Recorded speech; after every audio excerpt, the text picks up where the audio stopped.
Assalamualaikum warahmatullahi wabarakatuh. Alhamdulillahirabbil alamin wa bihi nasta'inu ala umurid dunya waddin. Asyhadu an la ilaha illallah wa asyhadu anna Muhammadan abduhu wa rasuluh.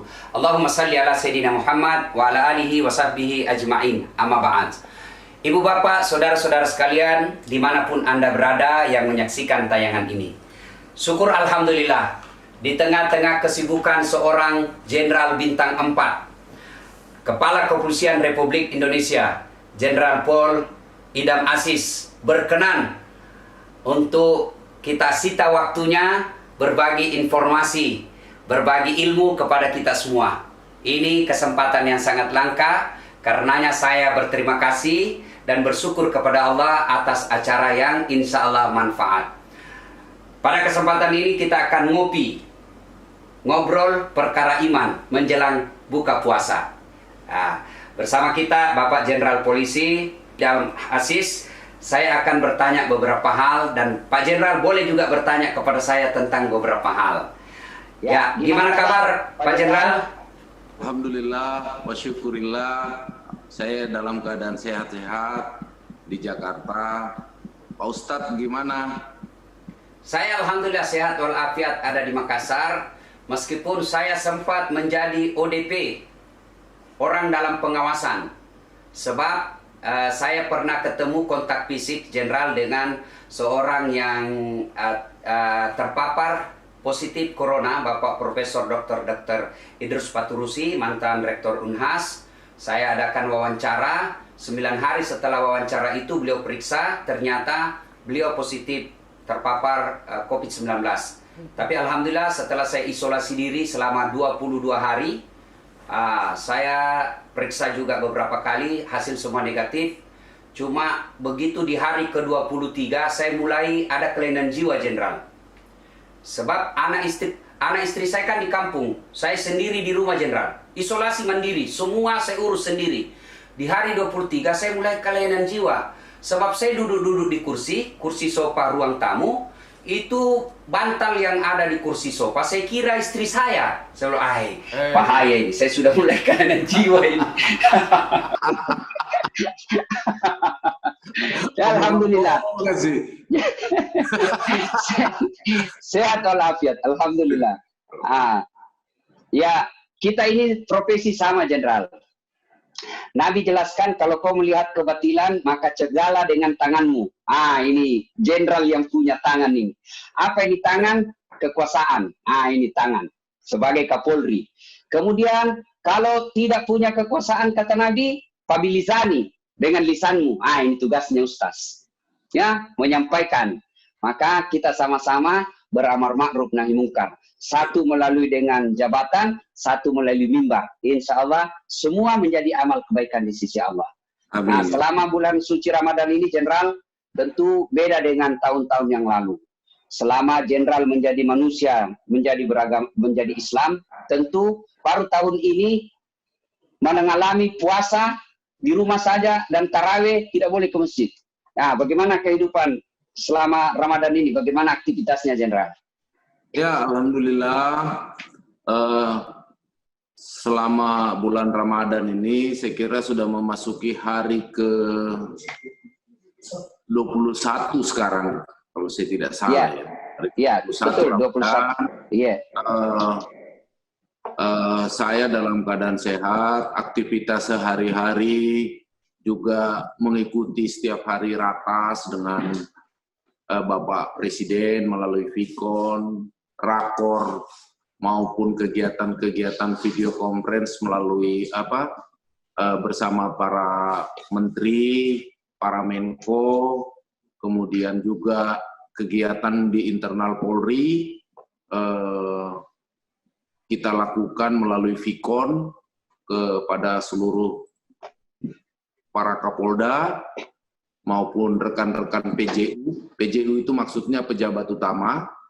Ada juga yang secara langsung kita berikan arahan, saya berikan arahan, tapi tentu mengikuti protokol WHO, protokol kesehatan, serta aturan-aturan yang sudah dikeluarkan oleh pemerintah melalui Menteri Kesehatan.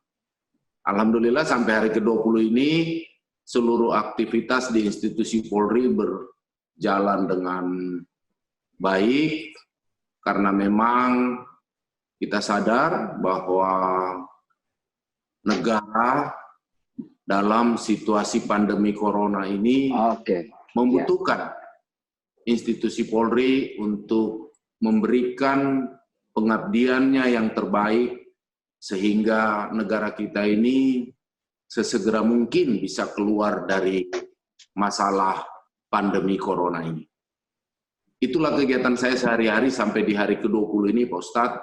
Termasuk sekarang saya bicara sama Ustadz kebanggaan. Kebanggaan saya secara pribadi, kebanggaan seluruh masyarakat di Sulawesi. Saya juga bangga ini bisa bicara sama Ustadz dengan pengikutnya yang kurang lebih 80 juta. Jadi saya ini ya, jadi Jenderal, kita kasih saya ini 3G, 3G. Apa itu? Gola-gola gatta.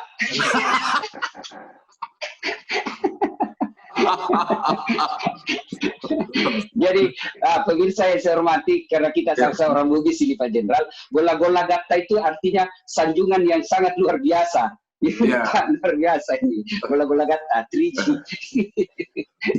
Nah Pak Jenderal, ini kan bagaimana kemudian kita tahu rutinitas kegiatan Pak Jenderal ini luar biasa.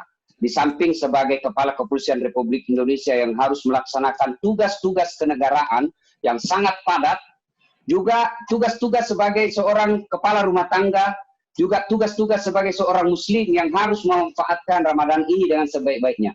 Dari sisi tadi pelaksanaan tugas sebagai kepala kepolisian, kalau sebagai pribadi muslim untuk meningkatkan kualitas ibadah di tahun ini karena kita di rumah saja, gimana Jenderal?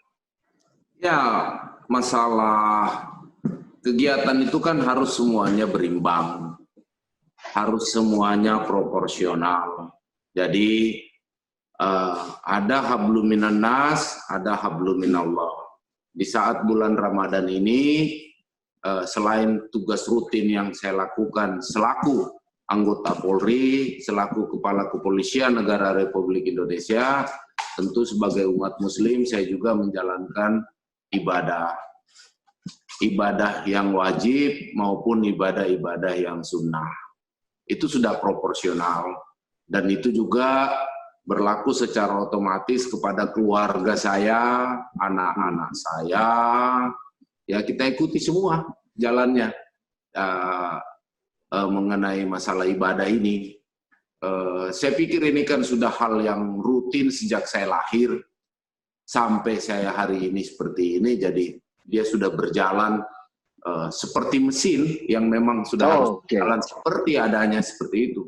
Seperti juga sirkulasi matahari terbit, kemudian nanti dia terbenam. Begitulah kira-kira kegiatan yang kita lakukan. Jadi semua itu berimbang, Pak Ustadz. Harus berimbang. Ya.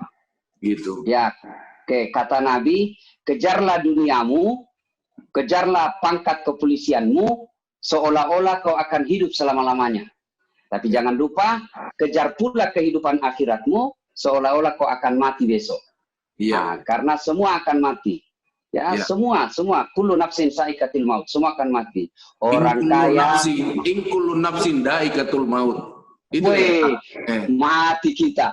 Tapi Pak Jenderal jangan terlalu banyak keluarkan ayat, nanti saya tidak ada kerjaan, kasihan.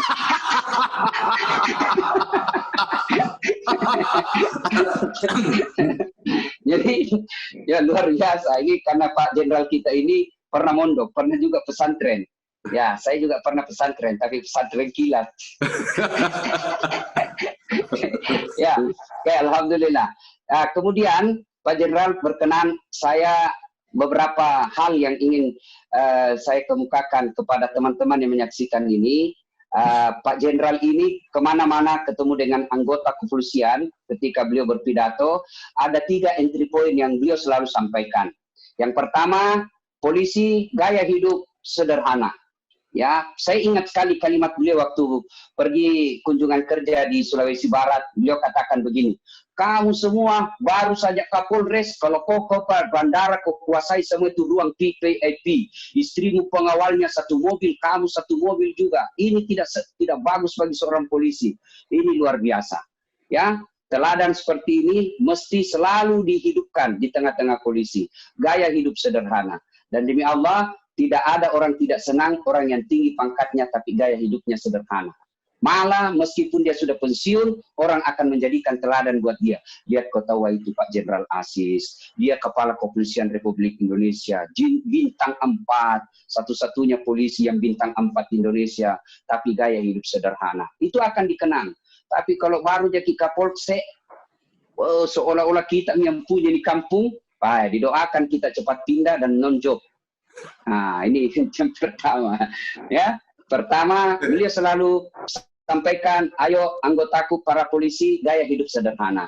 Yang kedua, yaitu cintai keluarga. Nah, ini karena banyak juga ini polisi yang kadangkala tidak cinta sama keluarganya. Malah sehingga ini yang terutama yang selalu pakaian preman. Ya, di lapangan mengaku bujang, ternyata sudah ada anaknya. Jadi cintai keluarga, ya. Cintai keluarga. Maka ini karena kita bisa sukses, ini kalau ditonton oleh para polisi, percayalah bahwa Pak Jenderal Idam Aziz bisa menjadi Kapolri, itu tidak bisa terlepas dari dukungan istri. Makoro Pak Jenderal? Iya, betul. Ya, karena kalau istri di rumah mengamuk, saya saja Ustadz tidak bisa ceramah baik kalau istriku mengamuk. Coba, mau pergi ceramah, langsung dia bilang, nah sembunyi itu konsep, mati kita. Begitu kita sudah berdiri, kita kira ini konsep ada di kantong, kita ceramah, Allah Subhanahu wa Ta'ala berfirman, cari mati nih, gagal konsepnya. Allah Subhanahu wa Ta'ala berfirman, ternyata konsep disembunyi sama istri. Jadi istri ikut berpengaruh, ya. Dan selalu saya berkelakar bahwa polisi itu biasanya umumnya takut sama istrinya. Tidak ada polisi yang tidak takut sama istrinya. Dan sudah bilang temanku yang polisi, sebenarnya kita ini polisi, Ustaz tidak takut sama istri. Cuma ini istri selalu melapor sama istrinya komandan. Baru komandan juga takut sama istrinya. Kembali ke pasal 1. Kemudian yang ketiga, yang beliau selalu sampaikan, dan bukan cuma disampaikan, tapi beliau contohkan. Kemudian yang ketiga adalah, bersyukurlah bekerja sebagai polisi Republik Indonesia. Coba lihat Pak, tidak ada orang jago di depannya seorang penyidik, meskipun dia mungkin cuma tamatan SMA. Berhadapan dengan polisi, ketika kita sudah disidik atau diperiksa, biar profesor. Maka bersyukurlah menjadi polisi, karena tidak semua orang diberikan pekerjaan yang dihormati seperti seorang polisi. Tapi ingat, seorang polisi juga itu kadang perlu kesabaran yang sangat tinggi. Ya Jenderal, bagaimana Jenderal? Ya. Kesabaran seorang polisi. Ya.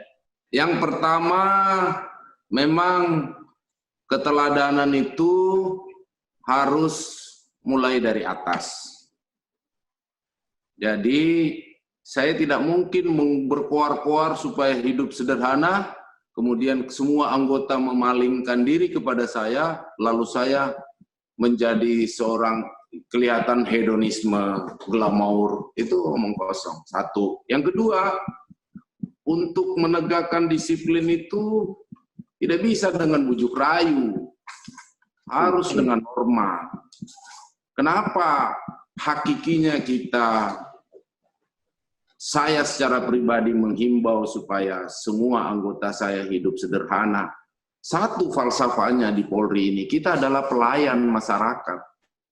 Kita bukan penguasa.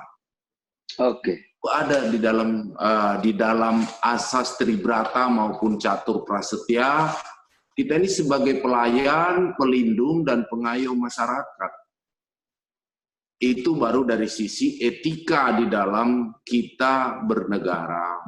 Kemudian, kalau kita juga hidup mewah, bukan berarti tidak boleh hidup mewah.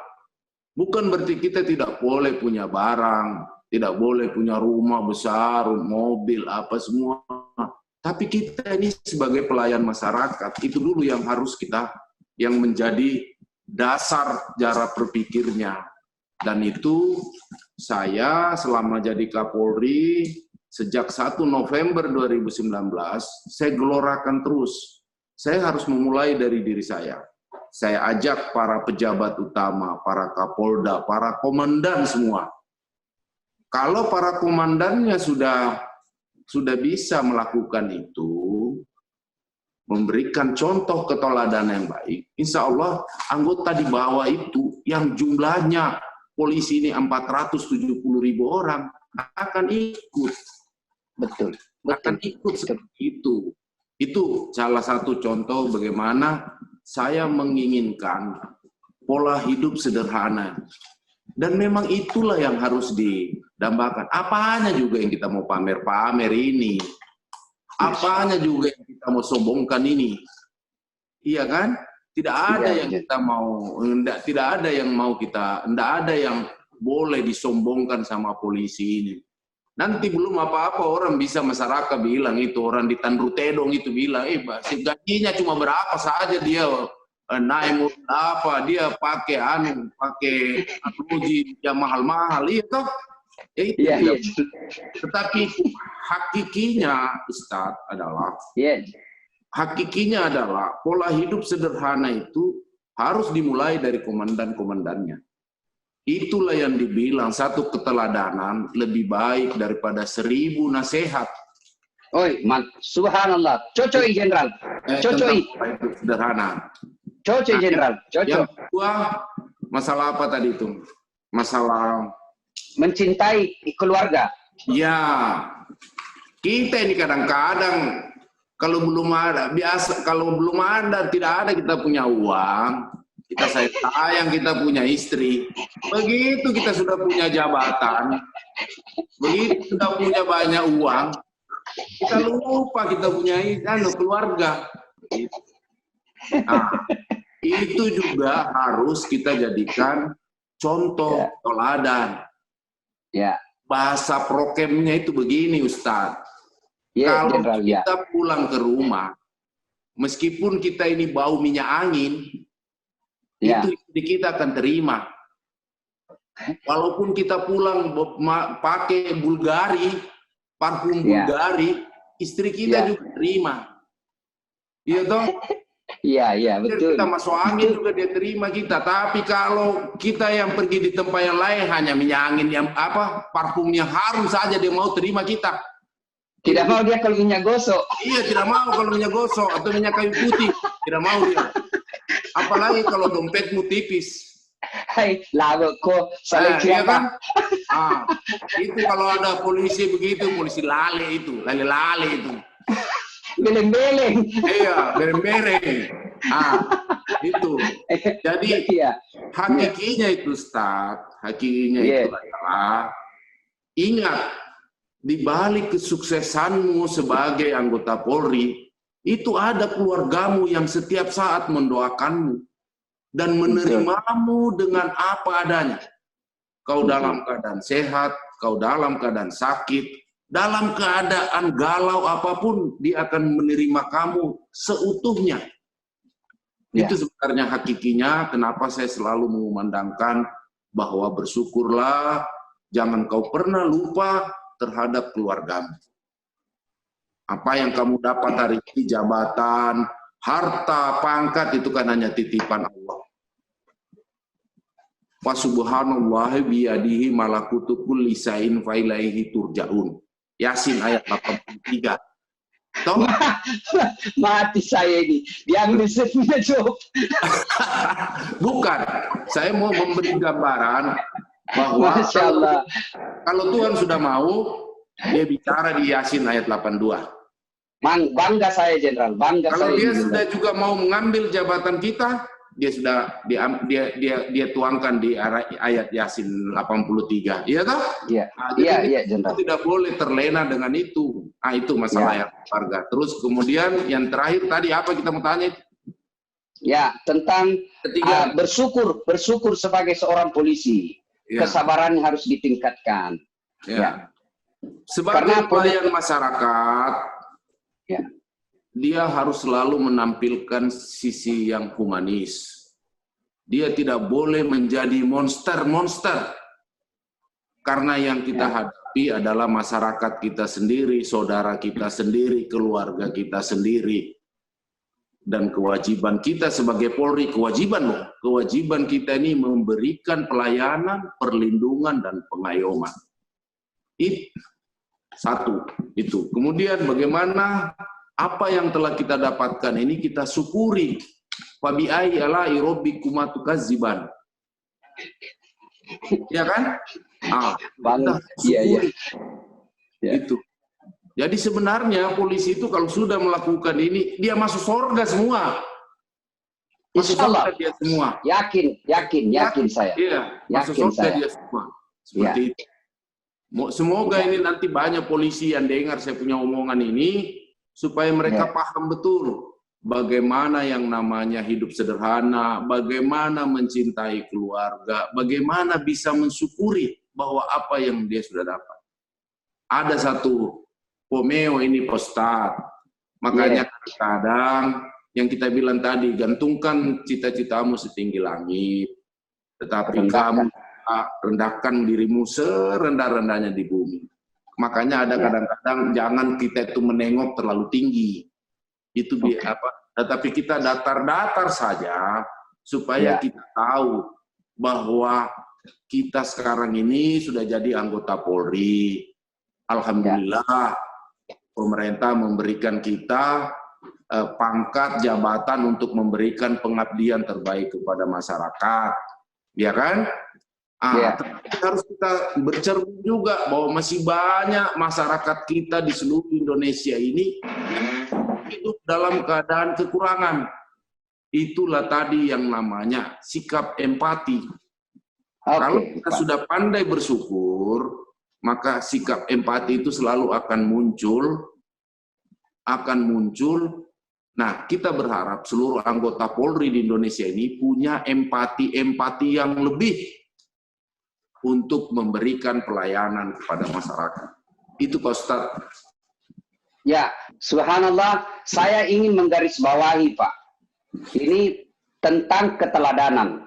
Rasulullah itu berhasil, bayangkan, yang tadinya ada 4 Tuhan di Mekah, kemudian Nabi datang mengatakan, Kun huwallahu ahad, 1 Tuhan. Yang tadinya perempuan dihina, dianggap sebagai aib dalam keluarga, tiba Nabi mengangkat derajat wanita ketika mengatakan wanita adalah tiang negara. Kemudian pada saat itu khamar dia jadikan sebuah tradisi, bukan cuma diminum, bahkan dimandi pada saat itu. Tapi datang Rasulullah mengatakan bahwa khamar itu haram. Dan sampai detik ini di Mekah tidak ada menyembah berhala, tidak ada lagi khamar, wanita dimuliakan. Kenapa Nabi sukses membalik pada saat itu? Pada waktu itu Nabi tidak punya tim sukses. Pada waktu itu Nabi tidak punya donatur, tidak ada yang bisa memberikan dana untuk pergerakannya, tapi berhasil. Sebab kenapa? Karena seperti yang Jenderal katakan tadi, Nabi memberikan keteladanan. Ia satu kata, satu dengan perbuatan. Ya, taroada, tarogau. Taroada, tarogau. Betul sekali. Nah, ini biasa begini, biasa polisi ngomong sama saya ini Jenderal. Tabe, gas-gas full sedikit ini Jenderal. Ya. Biasa anggota polisi ngomong begini kodong. Nah bilang kita ini kodong polisi anak buah Ustaz. Mau pergi istrinya komandan. Nah bilang sini dulu siap komandan. Itu ibu besok mau pergi Singapura. Bukan sebuah informasi bahwa pergi Singapura saja. Tapi ada di dalamnya belikan tiket, dibelikan PP, bukan cuma istrinya komandan, tapi juga temannya istrinya komandan. Juga cuma itu, tentu ada juga pembeli oleh-olehnya. Nah, kita kasihan anak buah, tidak bisa kita bilang tidak, karena kalau tidak, dimutasi ki. Menjawab. Ini kadang-kadang kalau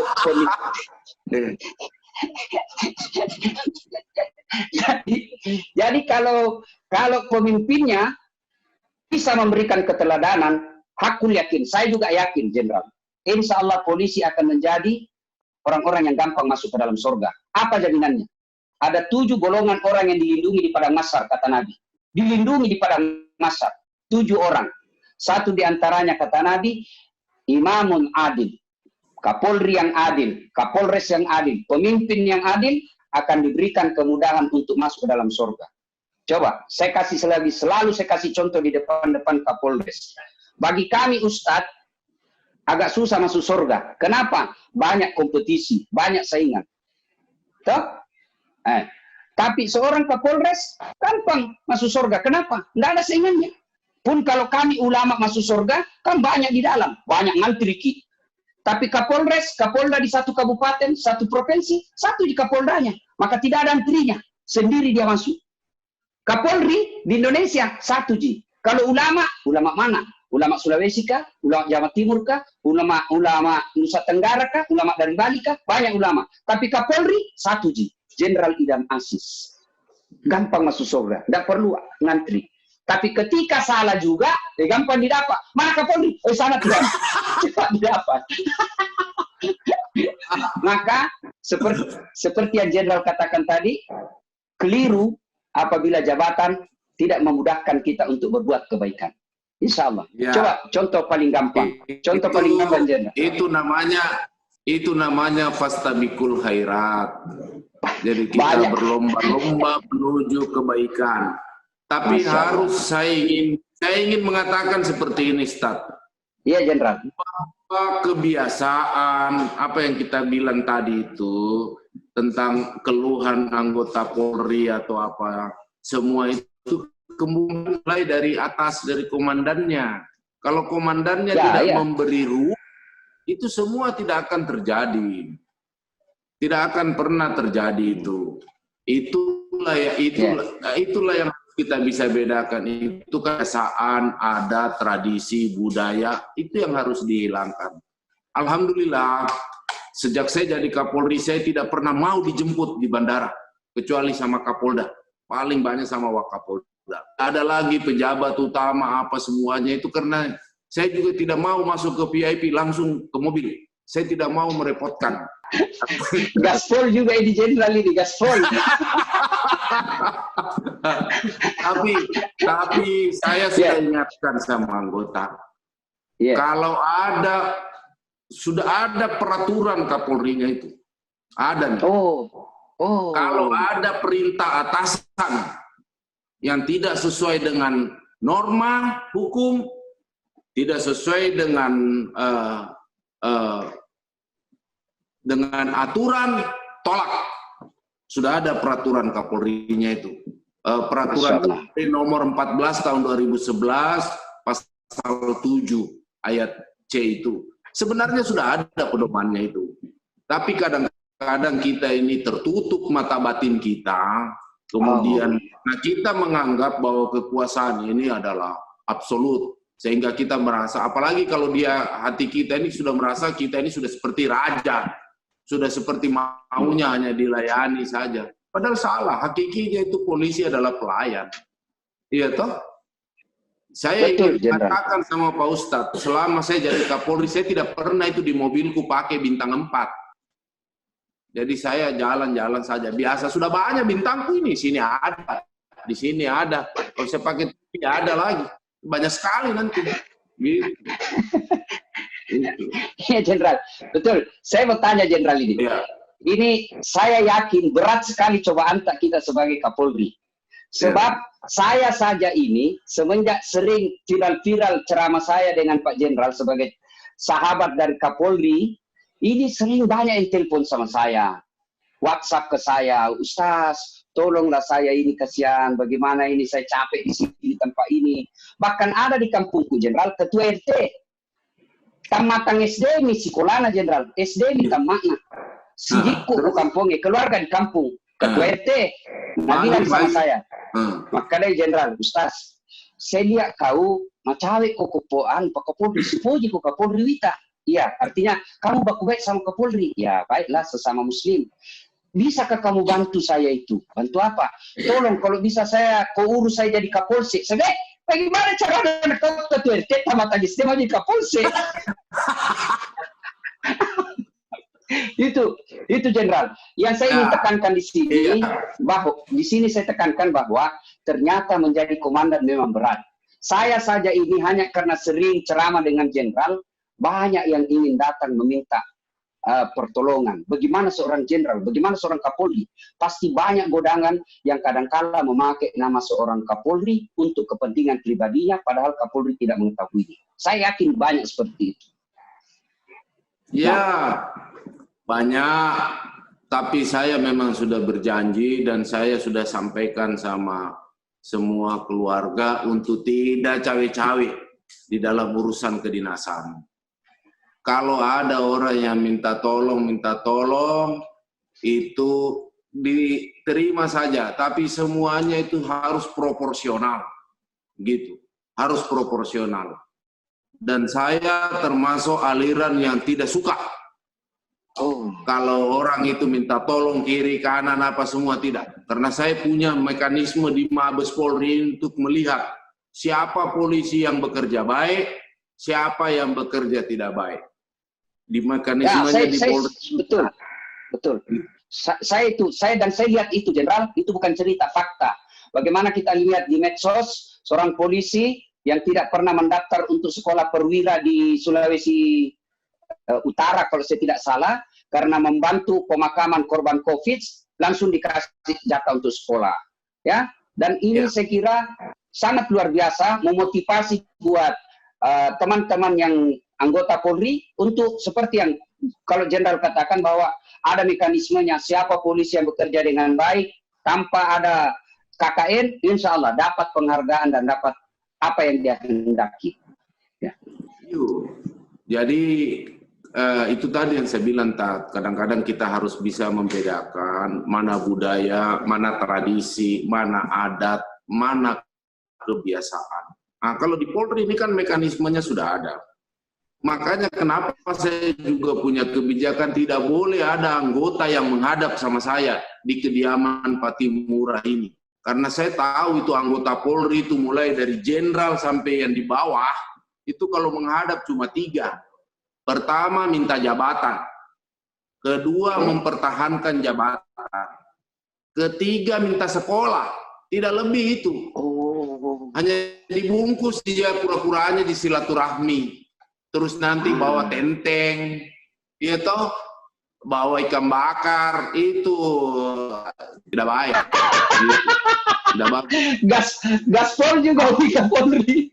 Ya, gaspol. Jadi maksud saya mau ngomong bahwa mekanismenya di Polri ini sudah ada, seluruhnya bekerja saja dengan baik, ya toh, bekerja saja dengan baik, tidak akan pernah tertukar yang namanya rezeki nasib oleh Gusti Allah itu, tidak pernah tertukar. Saya ini hanya perantara jalannya saja. Jadi saya sudah lakukan, kalau ada anggota itu baik, ya saya akan reward dia. Dia pantas untuk naik pangkat luar biasa, saya kasih naik pangkat. Dia pantas untuk sekolah, dia sekolah. Ya, luar biasa. Pemirsa yang saya hormati, terutama rekan-rekan teman-teman sahabat polisi, poinnya, coba lihat. Pak Jenderal Idam Aziz, dengan prinsip hidup yang dipegang beliau, bisa jadi jenderal, bisa jadi Kapolri. Pelajaran buat kita anggota polisi, pegang terus prinsip hidup, pegang terus aturan main seorang polisi, insya Allah Bapak punya hak untuk jadi Kapolres, Bapak punya hak untuk jadi Kapolda, bahkan bisa jadi jenderal, bahkan bisa jadi Kapolri. Memang ada jalannya. Ada jalannya. Seorang polisi jadi Kapolres, ada jalannya. Seorang polisi untuk jadi Kapolsek, ada jalannya. Jadi tidak usah cari muka. Semua ada jalannya. Yang tidak ada jalannya, saya jadi Kapolres. Nggak bisa Ustaz jadi Kapolres. Maka seorang polisi pegang baik-baik apa yang beliau sampaikan tadi, kerja saja dengan baik, rezeki tidak akan terambil. Jangankan diambil orang, tertukar saja tidak. Tentu dalam perjalanan itu ada riak-riak dan ombak-ombak. Ada dalam bahasa agama, cobaan. Ibu Bapak, saudara-saudara sekalian, Pak Jenderal, saya tahu sekali Jenderal ini sering menyanyi. Mungkin di tengah-tengah wabah seperti ini, berkait dengan himbauan untuk tidak mudik, supaya orang tidak mudik, perlu juga sebelum kita mendengarkan, berkenan Pak Jenderal mendengarkan, melantungkan lagu favoritnya, kita mau dengar hiburan buat polisi yang kerja kasihan. Karena polisi juga ini memang susah hidupnya ya. Kadangkala dibenci oleh masyarakat, tapi dirindukan. Coba lihat, saya selalu bilang Jenderal, jangan kau musuh itu polisi. Kalau rumah dirampok, anak diperkosa, suami dibunuh, siapa kita cari? Bukan itu pengustas, bukan. Siapa dicari? Rumah diserobot tanahnya, siapa kita cari? Polisi. Mobil dirampok, siapa kita cari? Polisi. Maka kalaupun ada polisi yang tidak bagus, tidak seperti harapan kita, jangan dimusuhi institusinya, tapi didoakan mudah-mudahan kembali ke jalan yang lurus. Nah, himbauan Kapolri untuk tahun ini kita tidak mudik. Kenapa tidak mudik? Mudik itu ibadah, ya. Apalagi kalau orang tua kita di kampung. Silaturahmi itu ibadah, kebaikan, birrul walidain. Tapi untuk tahun ini kita tidak mudik. Sebab apa? Menghindari penularan wabah. Niat kita baik, tapi kalau cara salah, bisa jadi menjadi petaka buat kita. Karenanya mohon keikhlasan untuk mudik tahun ini, biaya mudiknya kita transfer saja. Kirimkan orang tua. Atau video call. Bisa. Sekarang lebih modern lagi. Video call terbatas bisa dengan acara Zoom, telekonferensi, bisa. Insya Allah tahun ini dengan tidak mudik menjadi lebih mulia daripada mudik. Karena kalau mudik bisa jadi kita membawa wabah ke kampung kita.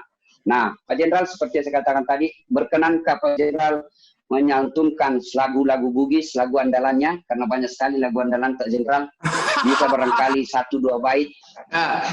Kita dengar lagu. Ya. Tat, begini. Sebelum saya mengakhiri ini, izinkan saya selaku Kepala Kepolisian Negara Indonesia untuk memberikan beberapa himbauan.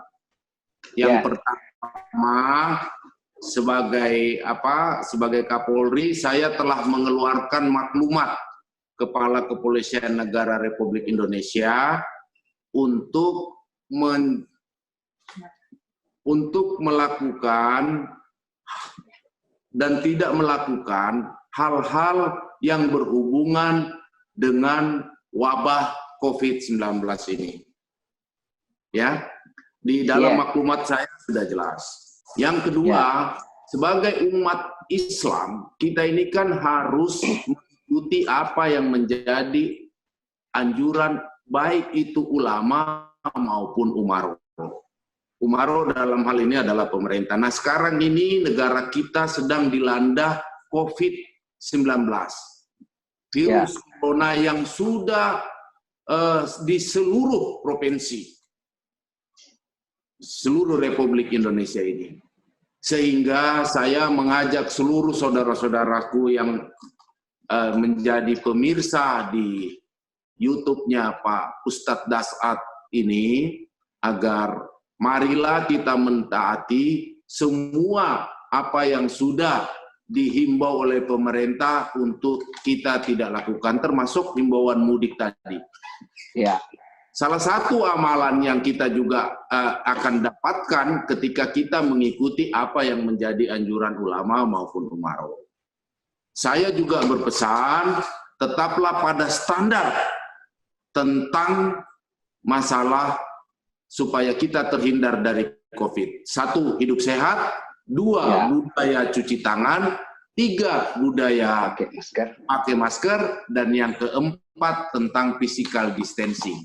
Kalau orang kampung kita itu, kok jaga jarakmu itu physical distancing namanya itu. Gitu? Nah, tolong ini kata-kata saya disampaikan betul. Insya Allah, kalau kita seluruh masyarakat Indonesia 270 juta jiwa ini, 270 jiwa ini mengikuti anjuran pemerintah dengan minimal 4 tadi, program hidup sehat, cuci tangan, pakai masker, terus physical distancing, insya Allah negara kita ini cepat akan keluar dari bencana COVID ini. Ingat, bukan negara kita saja yang mengalami. Sampai hari ini sudah 212 negara di seluruh dunia ini mengalami pandemi corona. Sehingga kita harus, dalam situasi begini, kita harus bergotong royong. Kita harus membangun solidaritas antara sesama umat, antara sesama masyarakat, sesama komponen untuk bahu-membahu, supaya kita bisa cepat keluar.